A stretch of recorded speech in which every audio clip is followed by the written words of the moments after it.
Densus 88 ngotot tewasnya Bribda Ignatius di Frisco bukan karena bertengkar dengan seniornya.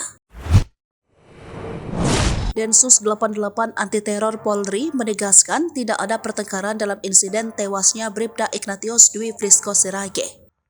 Sebab sempat beredar kabar apabila Bribda Ignatius Dwi Frisco Sirage tewas diduga kuat ditembak karena sempat bertikai dengan seniornya. Tidak benar ada penembakan, tidak ada pertengkaran, ujar juru bicara Densus 88 anti teror Polri, Kombes Aswin Siregar. Menurut dia, peristiwa itu akibat kelalaian dari rekan seniornya sesama anggota Densus 88.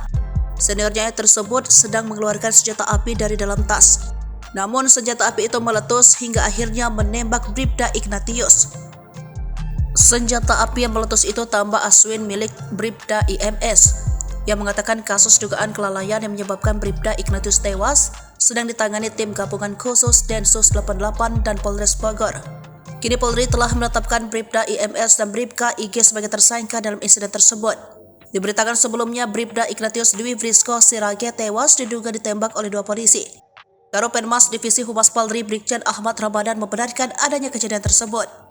Ia mengatakan peristiwa itu terjadi di Rusun Polri Cikeas, Gunung Putri, Bogor, Jawa Barat pada 23 Juli 2023. Dua polisi ujar Ramadan telah diamankan untuk dilakukan penyelidikan dan penyidikan terkait peristiwa tersebut. Saat ini kasus itu ditangani oleh tim gabungan Propam dan Reskrim untuk mengetahui pelanggaran disiplin, kode etik ataupun pidana yang dilakukan oleh pelaku.